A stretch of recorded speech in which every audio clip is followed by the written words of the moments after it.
Just a quick video to show some of the things I've picked up recently.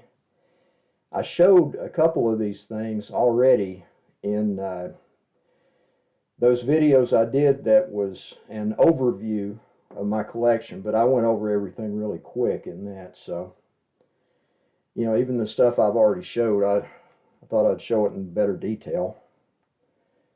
And let's go ahead and get going here. I got these pieces, they're just decor. They're not,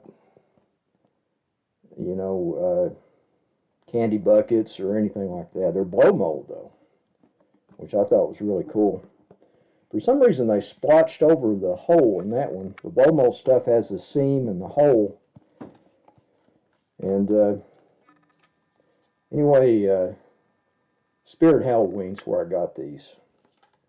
And I really like original packaging.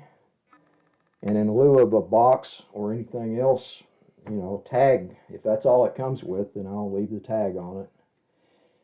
And here is that same pumpkin skull in a smaller version in black and white.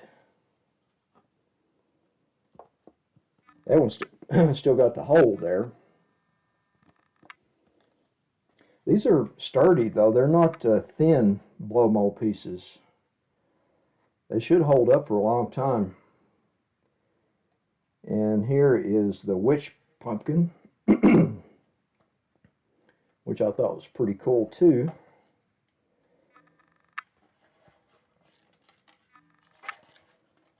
They're fairly light, but they're resilient. And got a Dead Man action figure. This is by Mego. Usually I don't buy the superhero Megos, mainly just the monsters and only certain ones of those. The reason I started buying any at all was because they had the Hammer stuff. But anyway, this Dead Man character is not just a superhero. It's a supernatural character by DC. And I have a few issues of Strange Adventures with art by Neil Adams of that character, and I always really liked those. And the price was good, so I thought I'd pick it up. This is one of the Ben Cooper kids, the Trick or Treat kids by NECA. This is the witch. And these seem to be flavor of the month for a lot of people that collect this stuff. And I think they're all right. Here's all 10 of them at the time when this came out. I bought this at Walmart. And I don't know. I mean, I think 20 bucks is a little steep for those, considering the size of them. And some of the secondary prices are absolutely ridiculous on those things. So I just decided to maybe back off from that. Who knows, down the road, I mean, I know they made a crap load of them. Down the road, if I find a good deal on some of them, I might pick them up, might not. It's not that big a deal. And here is a Taco Toys, another one of these blow mold devil heads, which I love so much. It's blow mold. Pretty good paint job, not much paint loss on that one. And this particular variety is the light up or lantern. It's got this housing. That plastic plug there attaches to a housing that holds a battery and it has a bulb on it. So that would, you put the battery in there and slip it down in there. Hey, you can carry it around like a lantern if you wanted to. I don't do that. I don't light any of these old light ups up, especially the plug-in ones. I don't plug this stuff up because the wiring's old. But most of them, all the ones I have still work. I just don't see a need to do that. I like to display them the way they are. And here is a cool little devil head. I haven't seen how this thing was sold. Of course, it's got a nice plastic cord there to hang it up with. And I saw somebody called it a Christmas tree ornament. I seriously doubt that. It's probably intended to like hang from your mirror in the car, maybe. I guess, I don't know. But anyway, it's a cool thing. And these little plastic horns are separate. You can see up in there where those are connected. It's a good paint job, a good patina. It's got a winking eye, you know, lenticular eye there. And it's in the style of the winking eye devil, like that was in that Twilight Zone episode with Shatner, where they stop at the diner, you know, and it tells the fortunes. And anyway, I thought it was really cool, and I got a good deal on it on eBay in an auction. So it seems like in auctions now, the way the economy is, you can score some good deals sometimes. And here we have MPC knockoffs. They're Mexican bootlegs, is what they are. This is a pop-top witch with a mummy head, and these things are painted, and the heads don't come off. They're part of them. And for some reason, they're 4 inches tall, like an inch shorter than a normal pop-top, which is kind of weird. Guess they made new molds for them. Seems like a lot of trouble to go to, but you know, it's kind of like crudely done, and that's part of the charm of those things, though. And here is the other one. This is the Creature of Doom body with the Wolfman head. And I know with the ears and all that, it looks like a werewolf, but the MPC version is called the Wolfman on the packaging, so that's what I go with. Just like their Dracula, or vampire, they call it vampire, looks like Phantom of the Opera, but it's a vampire because it says that on the packaging. And you know, I really like those things. I love those Mexican bootlegs, and I love MPC monsters, so fits the bill with both. Now, of the stuff on the table here, this is the last thing I'm going to show, but I've got more after that. But anyway, this is the Lincoln Monsters 2-pack. And the reason I'm having to take styrofoam chunks out of this is because they made the slipcase too big to fit the boxes. And the slipcase is, you know, it's like VHS packaging. It's just like nostalgia for VHS lovers. And here's the Count Dracula box. Now, I think where they missed the boat on this, they should have made these window boxes. I don't even display these things because I don't display loose action figures. I'll display other figures, older figures loose, like the playset figures and, you know, stuff like Nutty Mads and Mark's Monsters and NPC Monsters, Palmer Monsters. Of course, I'll display that stuff loose because it doesn't have any packaging. Or I don't have the packaging for it anyway, except in a couple of instances. But action figures, new stuff, I like to display it in the package. Here's the way it is in the box. It's got a tray, you know, and this Dracula figure it looks good. Now, these figures are good quality figures, you know, and they've got glow-in-the-dark hands. There's the face. And, of course, it's an action figure. It's got articulation. But it's also got army boots. When's the last time you saw Dracula wearing army boots? That was kind of a mistake. And but here's one of the good points. It comes with extra pairs of hands. So you can make them do different things. I guess these are mostly for people that like to play with their figures. I just like to display mine. And, it'd probably suit a person better that likes to set up dioramas and play with their action figures and pretend they're still 10 years old or whatever. But, I just like to display mine and look at them, collect them. Yeah, let me put these hands back in here. I'll retire this guy back to his box. Since it's not a window box, I don't see a lot of use in putting this out. Could though, I mean, you could just display the box and either leave the figure in it or had to have it standing in front of it, I guess. And here's the other one of the 2-pack. It's the Power of Frankenstein figure. It's similar to the Dracula. These are made like an homage to the original Lincoln monsters. And it's got the extra hands, you know. It's even got a pair with trigger fingers if you want to have Frankenstein shooting a gun. And there he is. It's a cool figure, you know, it looks good. Sculpted well, good articulation. Army boots are appropriate for him. The Dracula, not so much.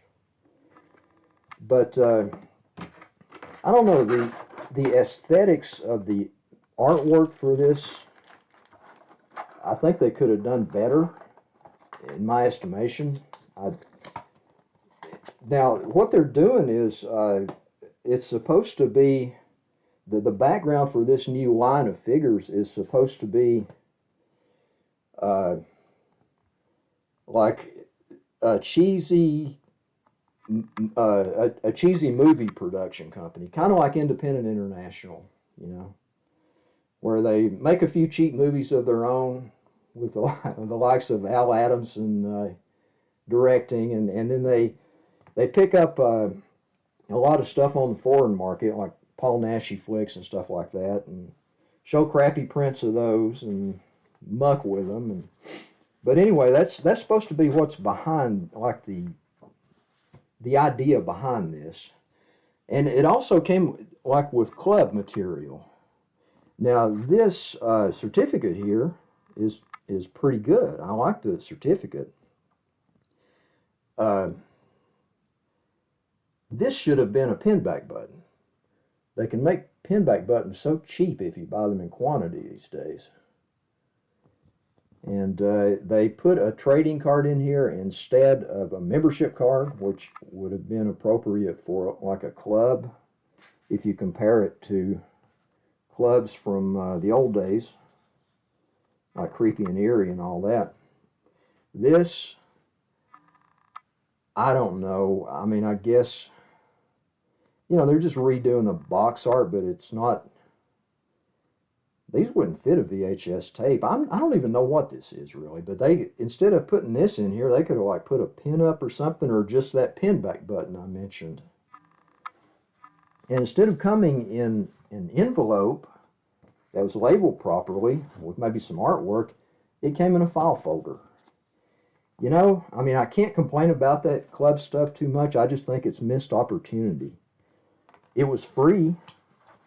And if these figures, the price point is another good thing about those figures. They're only $30 a piece. But you can get the 2-pack with $5 knocked off, and you get the free club stuff. Now granted, the club stuff isn't worth a whole hell of a lot, at least in my estimation, because I don't agree with a lot of the choices they made. Hey, to some people, it may be the coolest thing ever. Who knows? It's not for me. I think it's missed opportunity, really. I do like the idea of basing the figures on a 2-bit production company, kind of like Independent International was. You know, because a lot of people have fondness for that, and I certainly do. I love those Independent International movies from the late 60s and early 70s. I love that stuff, man. And so anyway, that's pretty much what that looks like. And they're supposed to make more of these. Next, they're going to do a werewolf. El Hombre Lobo in Espacio, the werewolf in space. And I saw pictures of it. It doesn't look a great deal like Naschy's werewolf, but it's kind of based on that. And I'll probably pick it up because it's cheap. And, you know, anything Naschy. If you're a Naschy fan, you take what you can get. Anything Naschy. So that pretty much covers the stuff here on the table. I'm going to show some more stuff here in just a minute, but I wanted to mention one thing. I don't want this to go over long, but you know, I've been toying with the idea of maybe maybe getting up to date with these videos and editing and adding cards of pictures of things that I'm talking about that I don't have to show, or versions of things that I do have, you know. Like you see in a lot of videos where an image of something pops up they're talking about, and making a fancy intro and all that. And I may do that at some point. But you know, I'm not going to do it right now. It would be a lot of work, and I just don't see the real benefit. I mean, I kind of like my channel being like a niche within a niche. I've only got like 500 subscribers, and whether I have 500 or 5,000, it's going to be pretty much the same. It's not like, you know, a lot of money's ever going to be made doing this stuff with this kind of channel. So, you know, I just do it for fun. I make these videos for fun, just because I enjoy it, and because I like the interaction with people that leave comments. I like to discuss these items that I like to collect, and also it is an advantage because I have a detailed listing of some of the items I collect.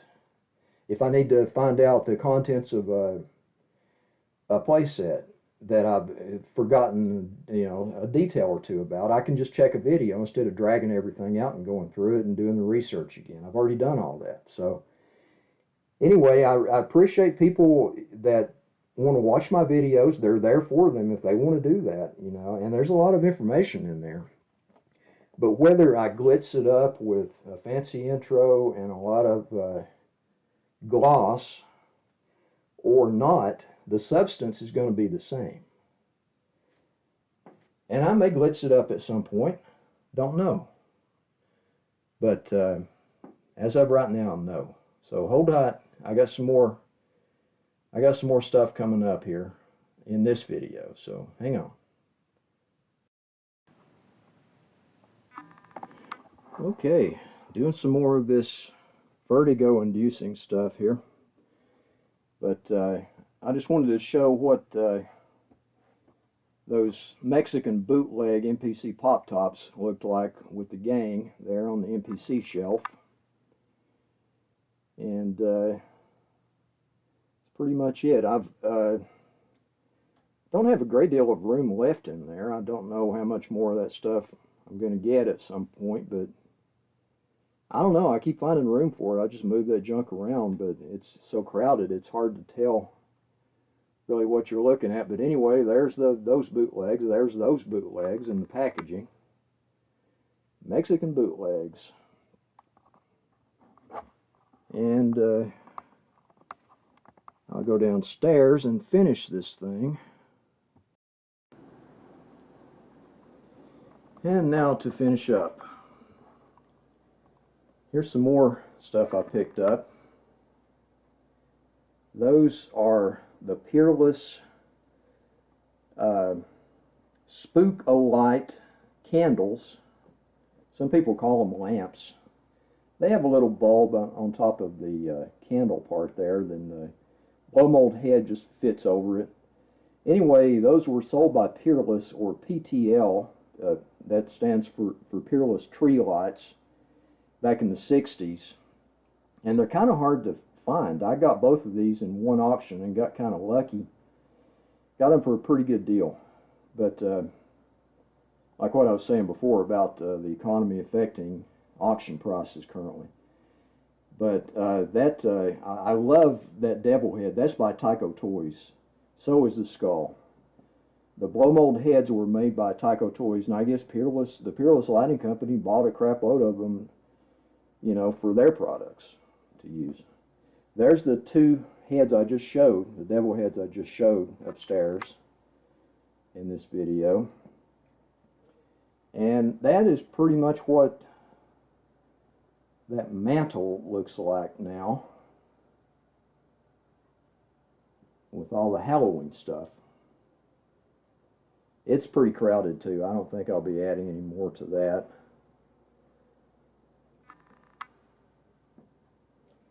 I might as well just go over all this real quick.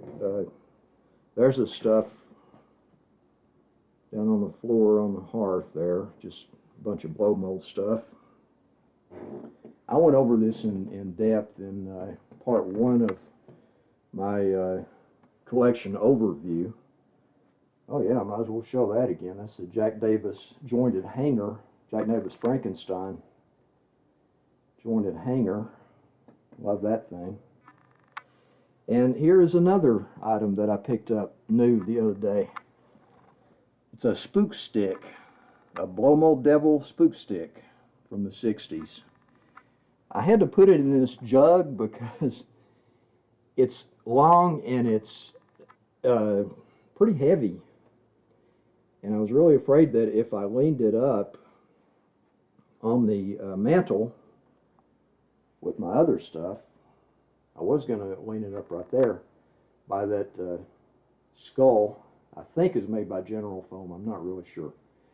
But I was afraid that it was going to fall, and with the weight of it, it would damage it and whatever it hit. I was pretty sure. So not to be taking any chances, because those things are not inexpensive, those spook stick blow mold devils. Unknown manufacturer. I don't know. According to the Blow Molded website, manufacturer is unknown, and I have no idea who made it myself. If anybody knows, let me know. But that's finally winds this up. I don't know why these videos always run a lot longer than you think they will. Something usually comes up that, you